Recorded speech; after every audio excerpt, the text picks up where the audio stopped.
Hi friends, welcome to our channel fun and learn with Ayush. और मैं हूं आयुष और आज के इस वीडियो में हम सब पढ़ने वाले हैं इंटरनेशनल मैथ्स ओलंपियाड ग्रेड 7 का, जिसका पहला चैप्टर है number system and its operation. तो आज के इस वीडियो में हम सब इस चैप्टर को कवर करने वाले हैं। तो चलिए शुरू करते हैं। तो जो नंबर सिस्टम एंड ऑपरेशन का जो पहला टॉपिक है वो है इंटीजर्स। तो integers are the set of all positive and negative numbers including zero. मतलब इंटीजर जो है सारे नंबर्स का कॉम्बिनेशन है, पॉजिटिव एंड नेगेटिव नंबर्स और ज़ीरो को इंक्लूड करके। तो अगर हम सब यहाँ एक नंबर लाइन ड्रॉ करते हैं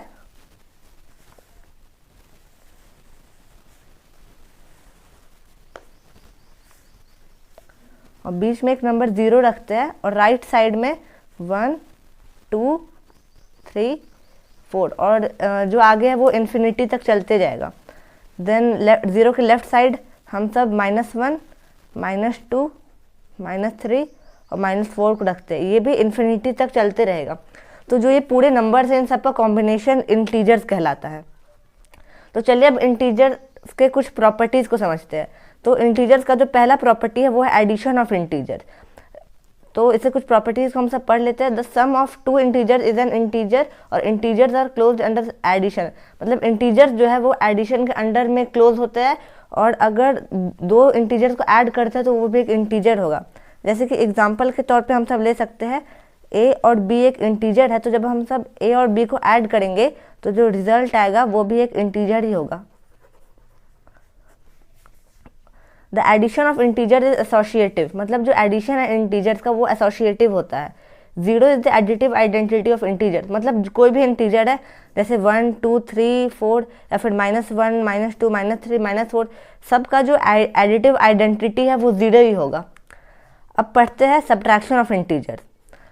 integers are closed under subtraction but they are neither commutative not associative. मतलब इंटीजर सब्ट्रैक्शन के अंदर क्लोज होते हैं लेकिन वो ना ही कम्यूटेटिव होते हैं और ना ही एसोसिएटिव होते हैं। Thus if a and b are two integer then a minus b is also an integer.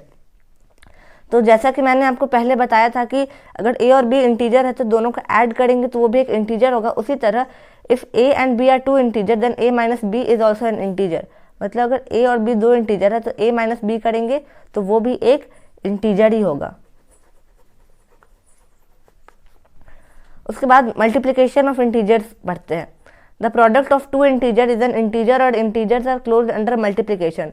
मतलब दो इंटीजर्स का प्रोडक्ट भी एक इंटीजर होगा और जब इंटीजर मल्टीप्लिकेशन के अंडर में क्लोज होते हैं, जैसे a मल्टीप्लाइड बाई b करेंगे तो वो a b होता है जो कि एक इंटीजर होगा। फिर multiplication of integers is associative. मतलब मल्टीप्लिकेशन ऑफ इंटीजर जो है वो एसोसिएटिव होता है।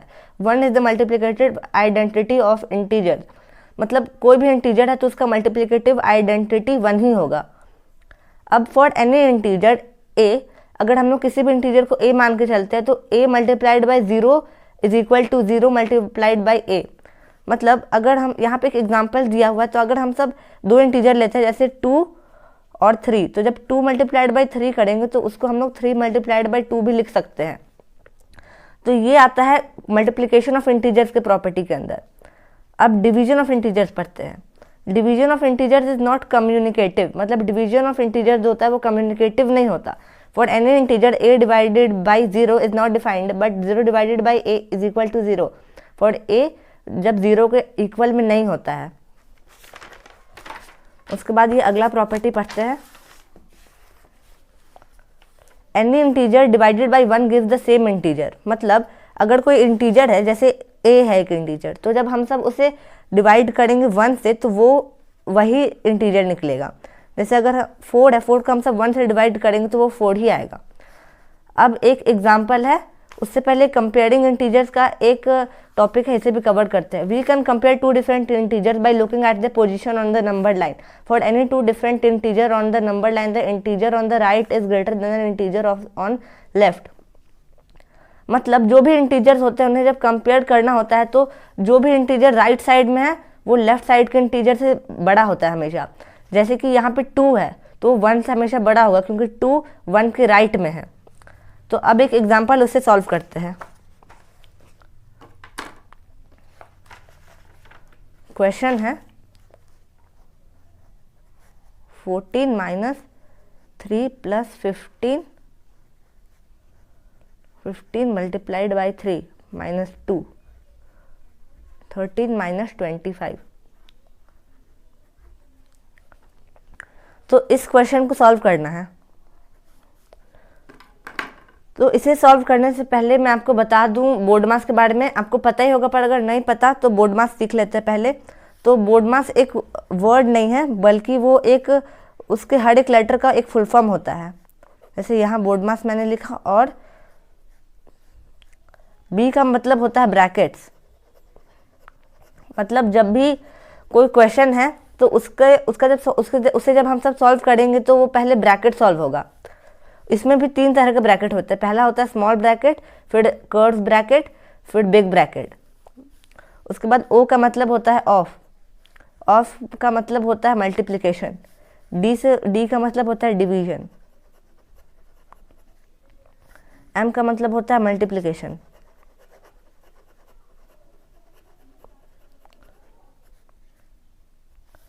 ए का मतलब होता है एडिशन।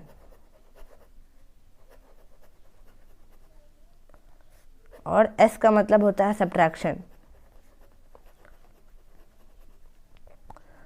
तो चलिए अब इस क्वेश्चन को इसके हिसाब से सॉल्व करते हैं।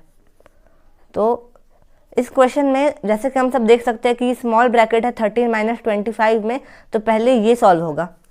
तो 14 माइनस ब्रैकेट 3 प्लस 15,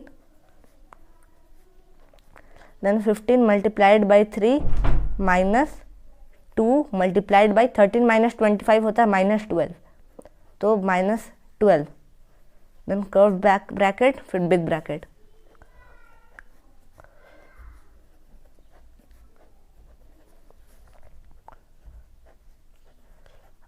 अब हम सब इस क्वेश्चन को कुछ इस तरीके से लिख सकते हैं कि -2 मल्टीप्लाइड बाई -12, इसका मतलब हुआ +24, क्योंकि -2 है और ये मल्टीप्लाइड हो रहा है माइनस से, तो माइनस माइनस प्लस होता है। उसके बाद 3 प्लस 15।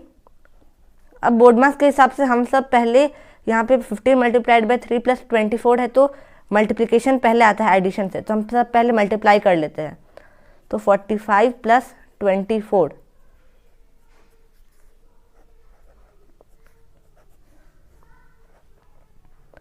तो 14 माइनस 3 प्लस 15 मल्टीप्लाइड बाई, यहाँ कुछ नहीं है तो मतलब मल्टीप्लिकेशन, मल्टीप्लाइड बाई 69। अब सॉल्व करते हैं इसे। 3 प्लस 15 को 69 से मल्टीप्लाई करते हैं, तो यहाँ रफ कॉलम में हम सब मल्टीप्लाई कर लेते हैं इसे।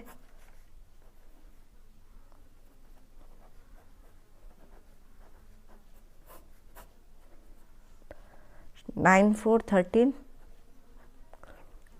तो ये 1035 आता है। तो 14 माइनस 1038, क्योंकि 1035 में हम सब 3 ऐड कर रहे हैं तो ये 1038 हो जाता है। अब 14 माइनस 1038 होता है माइनस 1024, तो ये हो गया हमारा आंसर। तो ये वाला एग्जाम्पल तो हम सब सॉल्व कर लिए। अब सॉल्व करते हैं नेक्स्ट एग्जाम्पल। तो वो क्वेश्चन भी सेम है, बस इसमें एक अलग से ब्रैकेट है जो मैं अभी आपको समझाने वाला हूँ।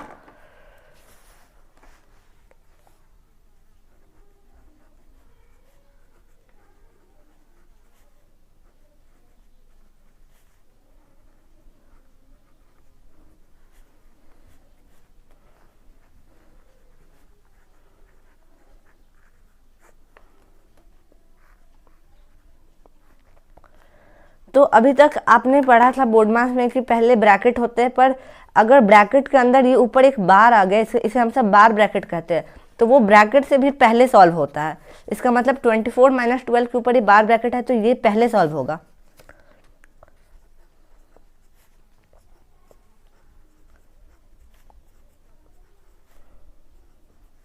हम सब 15 डिवाइडेड बाई 3 को पहले सॉल्व कर सकते हैं, तो इसे हम सब 5 लिख लेते हैं। फिर 13 माइनस 12, ठीक है। तो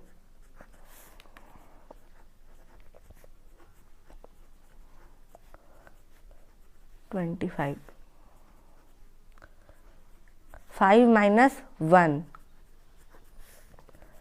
तो 244 माइनस 13 प्लस 25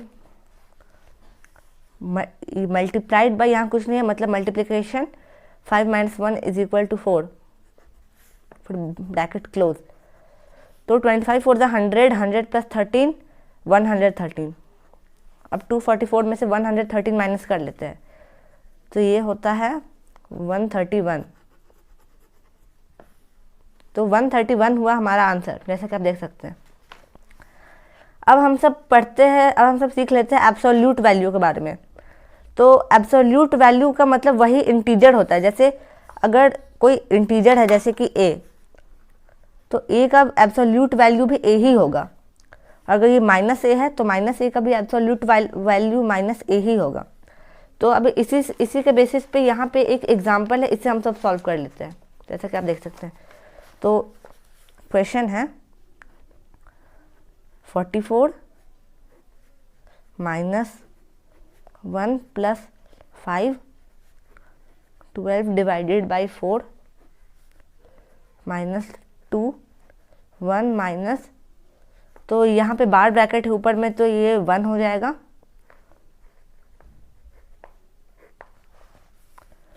अब इसे सॉल्व कर लेते हैं। तो ये 1 माइनस 1 है, तो ये बन जाएगा 0, यानी कि 44 minus 1 plus 5 curve bracket 12 divided by 4 minus 0, क्योंकि 1 माइनस 1 0 होगा, 2 मल्टीप्लाइड बाई 0 भी 0 ही होगा। उसके बाद यहाँ पे कर्व ब्रैकेट और फिर क्लोज। अब ये 44 माइनस 1 प्लस 5, और अब हम सब डिवाइड पहले करेंगे, तो 12 डिवाइडेड बाई 4 होता है 3, 3 माइनस 0, और ये एब्सोल्यूट वैल्यू का साइन, फिर 44 माइनस 1 प्लस 5, 3 माइनस 0 होता है 3, तो मल्टीप्लाइड बाई 3,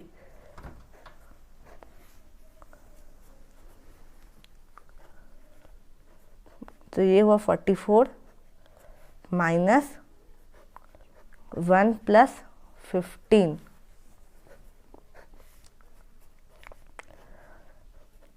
तो 44 माइनस 16, यानी कि 28। तो एब्सोल्यूट वैल्यू है तो इंटीजर वही रहता है, इसका मतलब ये 28 है, तो ये 28 ही रह जाएगा, आंसर होगा 28, जैसा कि आप देख सकते हैं। तो अब अगला जो टॉपिक है जो हम सब इस चैप्टर में कवर करने वाले हैं वो है fraction.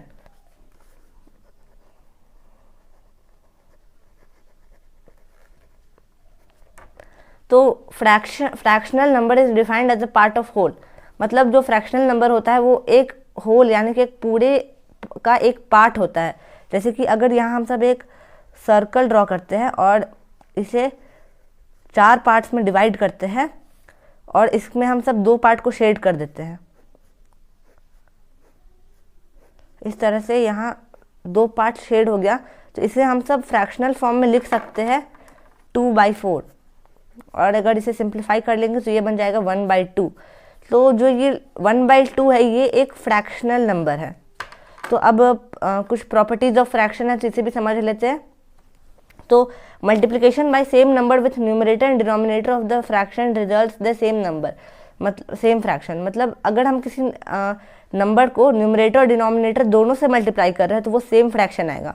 For every 2 fraction with equal denominator the larger fraction is the fraction with the larger numerator.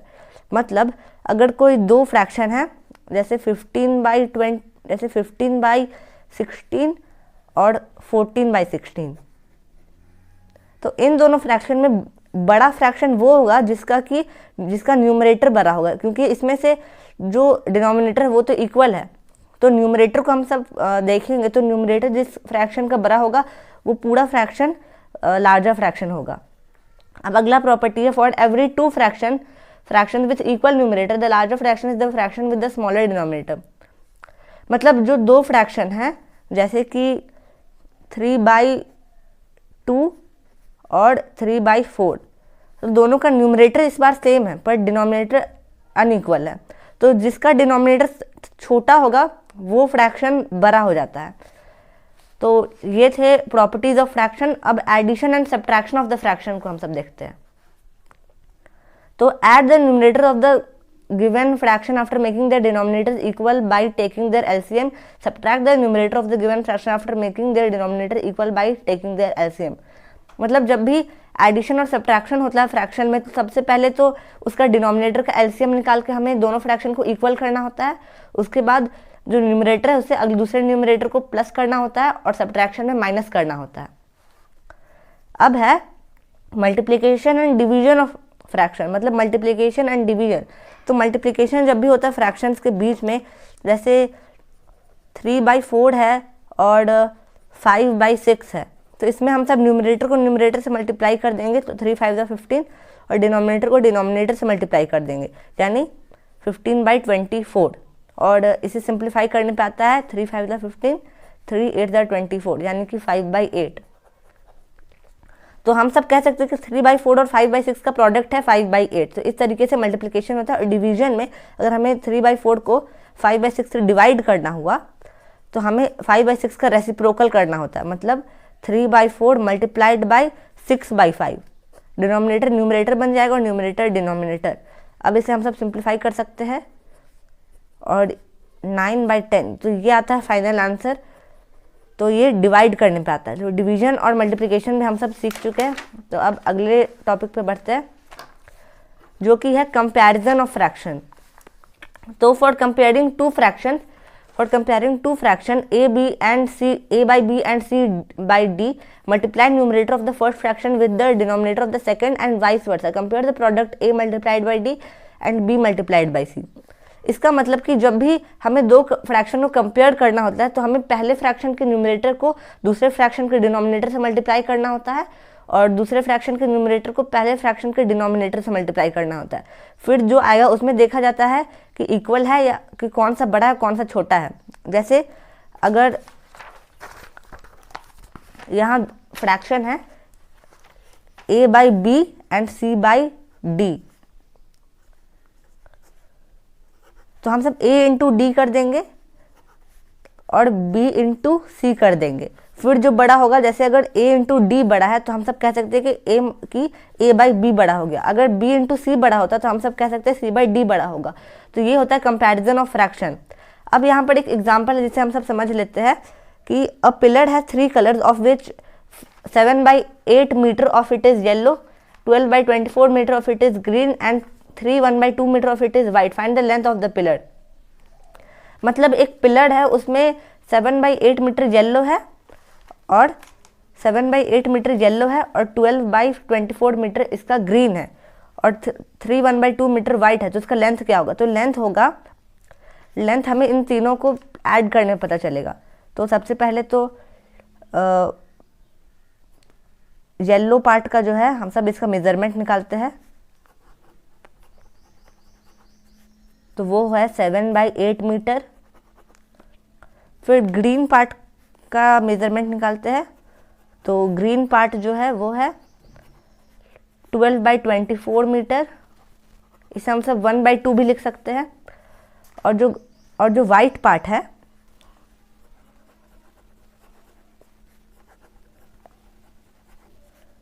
वो है 1/2 मीटर। ये मिक्स फ्रैक्शन है तो इससे पहले इम्प्रॉपर फ्रैक्शन में चेंज करना होगा। तो 2 3 जा 6 + 1 7/2 मीटर। तो वाइट पार्ट 7/2 मीटर है। तो लेंथ ऑफ द पिलर, तो लेंथ पिलर का जो लेंथ है वो निकालना होगा। तो हम सब देयरफॉर देके लिख सकते हैं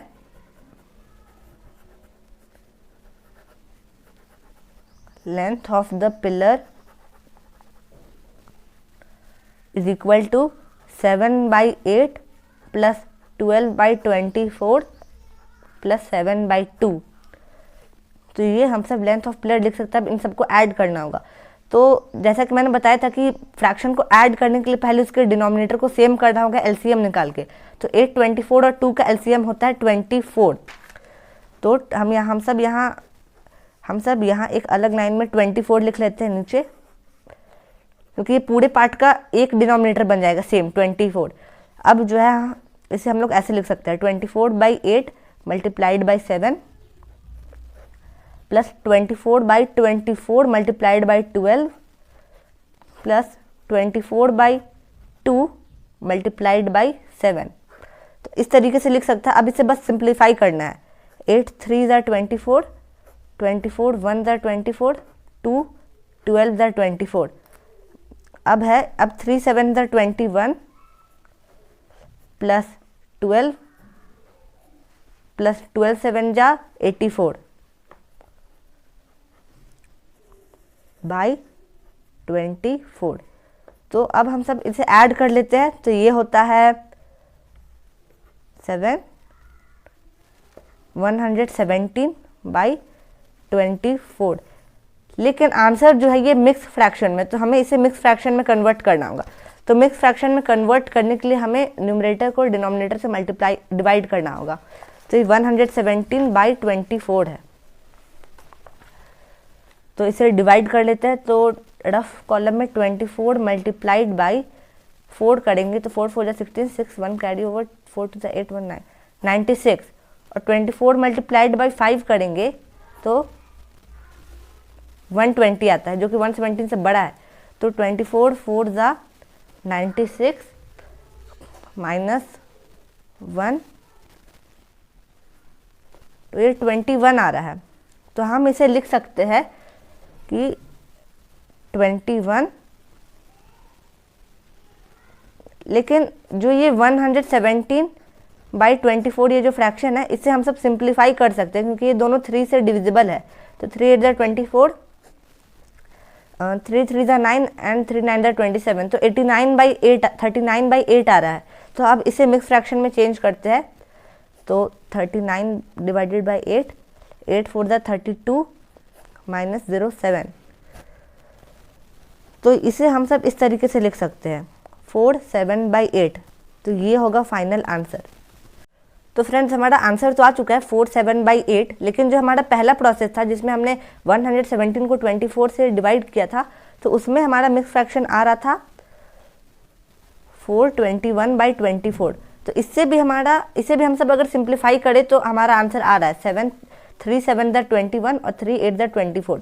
तो इससे भी 4/7/8 हमारा आंसर आ रहा है। तो दोनों प्रोसेस सही है, आप किसी प्रोसेस से निकाल सकते हैं। तो अगला जो टॉपिक हम सब सीखने वाले हैं, आपका फ्रैक्शन क्लियर हो गया होगा। तो अगला जो टॉपिक है जो हम सब कवर करने वाले हैं वो है डेसिमल। तो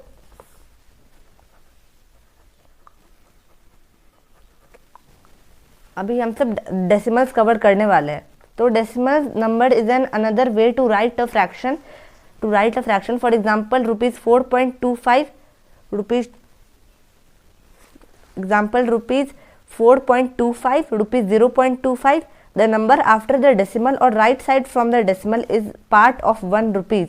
0.25 can also be written as 25/100 of a rupees.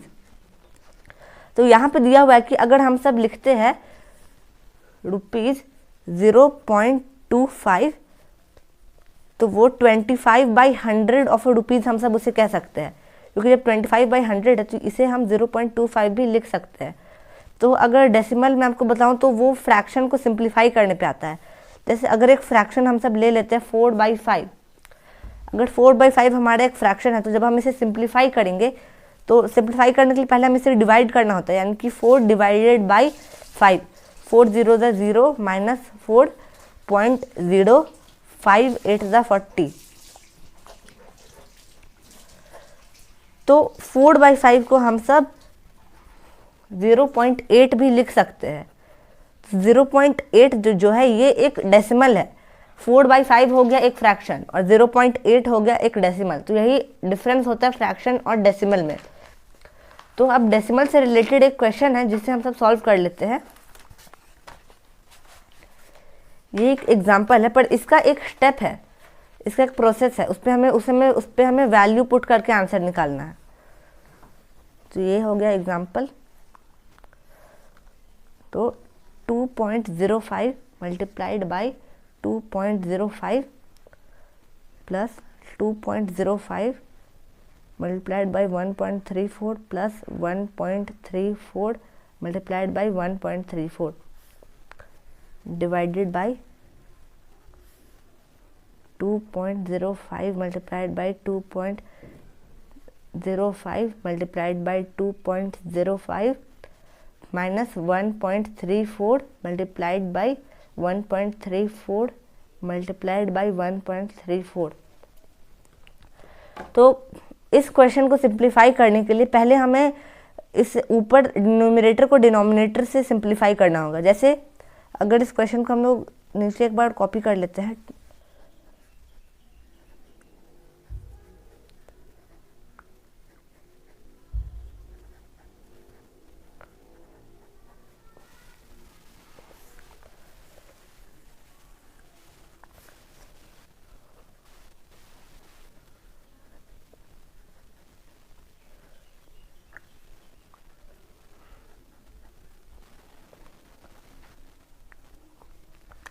इस क्वेश्चन में न्यूमरेटर भी हम देख सकते हैं 1.34 मल्टीप्लाइड बाई 1.34 डिनोमिनेटर में भी है और न्यूमरेटर में भी है। तो हम सब डिनोमिनेटर से न्यूमरेटर को काट सकते हैं। तो यहाँ ये दोनों तो कट गया आपस में और अब बचा है ये सब। तो 2.05 मल्टीप्लाइड बाई 2.05 और ऊपर में भी 2.05 मल्टीप्लाइड बाई 2.05 है। तो इसे भी हम सब आपस में सिंप्लीफाई कर सकते हैं। अब ये बचा हुआ है कि 2.05 मल्टीप्लाइड बाई 1.34 बाई 2.05 माइनस 1.34। तो इसे करने के लिए एक स्टेप है। अब हम सब देख सकते हैं कि ये पूरा जो इक्वेशन हमारे पास बन के आया, इसमें बस दो नंबर्स है, दो इंटीजर्स है, 2.05 मल्टीप्लाइड बाई 1.34। तो इसे हम सब ले सकते हैं कि let a is equal to 2.05 और b इज इक्वल टू 1.34। और जब भी ऐसा क्वेश्चन आए जिसमें कि दो मल्टीप्लाइड में और एक प्लस में है और यहाँ पे भी दो मल्टीप्लाइड में और एक ऊपर प्लस में, तो इसमें एक प्रोसेस होता है जिसे हमें वैल्यू पुट करके करना पड़ता है। a square plus a b plus b square और नीचे 2.05 माइनस 1.34 मतलब a माइनस बी। इससे हम सब लिख सकते हैं a cube minus b cube. अब बस हमें इस पर वैल्यू पुट करके निकालना है। तो फ्रेंड्स जो ये फॉर्मूला है a square plus a b plus b square by a cube minus b cube, तो ये इस पर आप वैल्यू पुट करके निकाल सकते हैं। पर इसे शॉर्ट बनाने के लिए इसे सिंप्लीफाई करके 1 minus 1 by a minus b कर सकते हैं। तो a का वैल्यू तो आ चुका है 2.05 और b का वैल्यू भी आ चुका है 1.34। तो अब जल्दी से इसे सिंप्लीफाई करते हैं। तो a है 2.05 माइनस b है 1.34।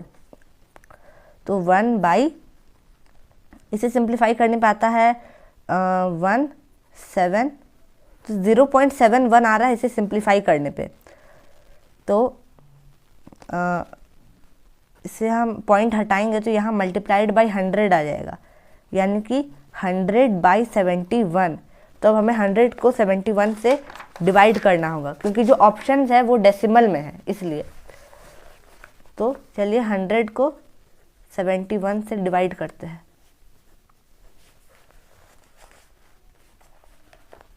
तो 71 1 जा 71 माइनस 9 माइनस 10 माइनस 1 9 9 माइनस 7 2। तो 29 आया, पॉइंट लगा देंगे तो 290 और 71 मल्टीप्लाइड बाई 4 करेंगे तो 4 1 ज़ा 4 4 7 ज़ा 28 284 आ रहा है। तो 71 4 ज़ा 284। तो 006, तो यहाँ एक और 0 लग जाएगा और हम सब यहाँ एक और 0 लिख के 600 कर सकते हैं इसको। उसके बाद 71 मल्टीप्लाइड बाई 9 करेंगे तो वो आता है 63, यानी कि 639। तो फ्रेंड्स जब हम सब 71 मल्टीप्लाइड बाई 8 कर रहे हैं तो 568 आ रहा है। इससे 600 में से 568 माइनस हो सकता है क्योंकि ये छोटा है तो रिमाइंडर बच रहा है, लेकिन जब हम 9 कर रहे हैं तो 639 आ रहा है, उससे रिमाइंडर नहीं बचेगा, तो वो क्लोज हो जाएगा, इसलिए हम सब यहाँ 9 लिख सकते हैं। तो फाइनल आंसर है 1.409, मतलब ऑप्शन नंबर सी। आप देख सकते हो यहाँ भी आंसर में सी लिखा हुआ है। तो अब अगले क्वेश्चन पे मूव करते हैं। तो अगला क्वेश्चन जो है वो है the ratio of copper and zinc in an alloy is 8:7। If the weight of the copper in the alloy is 1.12 kg, the weight of zinc in it is. मतलब कि एक एलॉय है, एलॉय का मतलब होता है जो कि बहुत सारे मिनरल्स को मिला के बना है। तो एक एलॉय है, उसमें बस 2 मिनरल्स है जो कि है कॉपर और जिंक, जो कि रेशियो, जिनका की रेशियो है 8:7। तो if the weight of the copper in the alloy is 1.12 kg, the weight of zinc is. तो इसका एक सिंपल प्रोसेस है, हम तब 1.12, इसमें कॉपर 8 है तो बाई 8 मल्टीप्लाइड बाई 7 कर सकते हैं। तो ये हो जाएगा, इसका जब पॉइंट हटाएंगे तो यहाँ 800 आ जाएगा, यानी कि 24। इसको सिंप्लीफाई कर लेते हैं।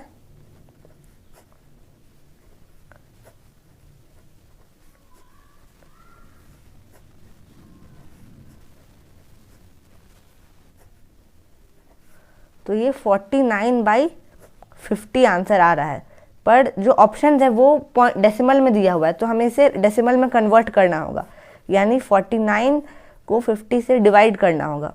तो 0 तो यहाँ 0 हो जाएगा माइनस 49.490। तो 50 मल्टीप्लाइड बाई 9 करेंगे तो 450 आएगा। तो 59 ज़ा 450 माइनस 040, और यहाँ पॉइंट है तो यहाँ एक 0 आ जाएगा। 58 ज़ा 400।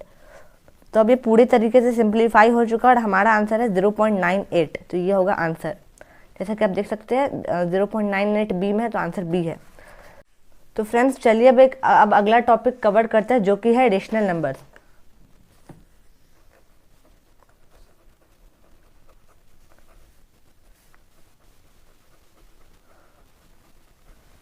तो रेशनल नंबर बेसिकली हम सब उन नंबर्स को कहते हैं जो कि p/q के फॉर्म में हो या फिर a/b के फॉर्म में हो। मतलब कि अगर कोई नंबर 2/4 है तो ये फ्रैक्शन भी होगा और ये एक रेशनल नंबर भी कह सकते हैं हम सब इसे को। तो ये 2/4 है तो ये हो गया एक रेशनल नंबर। अब इसमें भी 2 तरह के रेशनल नंबर होते हैं, पॉजिटिव रेशनल नंबर और नेगेटिव रेशनल नंबर। यानी कि अगर 2/4 है तो ये पॉजिटिव रेशनल नंबर है, और अगर ये -2/4 है तो ये नेगेटिव रेशनल नंबर है। अब है properties of rational number. A rational number remains unaltered if we multiply numerator and denominator by the same non zero numbers. मतलब जो है अगर एक रेशनल नंबर को हम लोग सेम नंबर से मल्टीप्लाई करेंगे उसके न्यूमरेटर और डिनोमिनेटर को, तो वो सेम रेशनल नंबर ही रह जाएगा। फिर the rational number remains same if we divide numerator and denominator by the same non zero number. अगर हम दोनों को डिवाइड भी करेंगे तो वो सेम ही रह जाएगा। Every whole number is a rational number but the rational number may or may not be a whole number. मतलब जितने भी होल नंबर है सब एक रेशनल नंबर है, लेकिन जितने रेशनल नंबर है वो होल नंबर सारे नहीं हैं। Every integer is a rational number but the rational number may or may not be an integer. मतलब जितने भी इंटीजर है वो सब एक रेशनल नंबर है, लेकिन जितने भी रेशनल नंबर है वो एक इंटीजर हो भी सकते हैं और नहीं भी हो सकते। तो अब इक्विवेलेंट रेशनल नंबर के बारे में पढ़ते हैं। If we multiply or divide the numerator and denominator of a rational number by the same non-zero integer, then we get equivalent rational number. मतलब अगर यहाँ 2/4 है और हम सब न्यूमरेटर को 3 से डिवाइड मल्टीप्लाई करते हैं और 4 डिनोमिनेटर को भी 3 से मल्टीप्लाई करते हैं, तो ये 3 और 3 आपस में कैंसिल हो जाएगा और ये 2/4 बचेगा। तो ये सेम ही अमाउंट आ रहा है। तो अब है comparing rational number for 2 rational number which are in standard form, यानी कि a/b and c/d we find the product AD and BC। हमें अगर 2 रेशनल नंबर को कंपेयर करना है तो वो फ्रैक्शंस की तरह ही कंपेयर होगा। हमें a मल्टीप्लाइड बाई d करना होगा और b मल्टीप्लाइड बाई c करना होगा। तो अगर AD BC से बड़ा है यानी कि a/b c/d से बड़ा है। तो अब हम सब एक एग्जाम्पल सॉल्व कर लेते हैं, जिसमें कि है कि -7/8 एंड -6/7 में से कौन सा ज़्यादा ग्रेटर है। तो इसमें आप एक चीज़ नोटिस कर सकते हैं कि 7 इसमें भी सेम है और इसमें भी सेम है। तो हम सब एक काम करते हैं, 7 से 8 को मल्टीप्लाई करते हैं, हम सब दूसरे रेशनल नंबर के डिनोमिनेटर को पहले रेशनल नंबर के न्यूमरेटर और डिनोमिनेटर से मल्टीप्लाई करते हैं। तो -7/8 मल्टीप्लाइड बाई 7, यहाँ भी multiplied by 7, then -6/7 multiplied by 8 और यहाँ भी मल्टीप्लाइड बाई 8। तो 7 7 -49, 7 8 56 और 8 6 -48 और 7 8 56।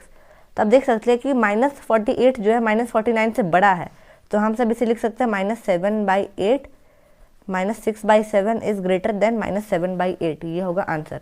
आप देख सकते हैं यहाँ भी है देयरफॉर -6/7 इज ग्रेटर देन -7/8। तो इसी के साथ ये चैप्टर ख़त्म होता है और अब मैं एक अलग से सेपरेट वीडियो में इसके प्रैक्टिस एक्सरसाइज को डिस्कस करूँगा। तो अगर आपको ये वीडियो पसंद आया है तो इसे आप अपने फ्रेंड के साथ शेयर कीजिए और इस वीडियो को लाइक कीजिए, और अगर आप हमारे चैनल पर नए हैं तो हमारे चैनल को सब्सक्राइब करके नोटिफिकेशन वाले बेल को क्लिक ज़रूर कीजिएगा।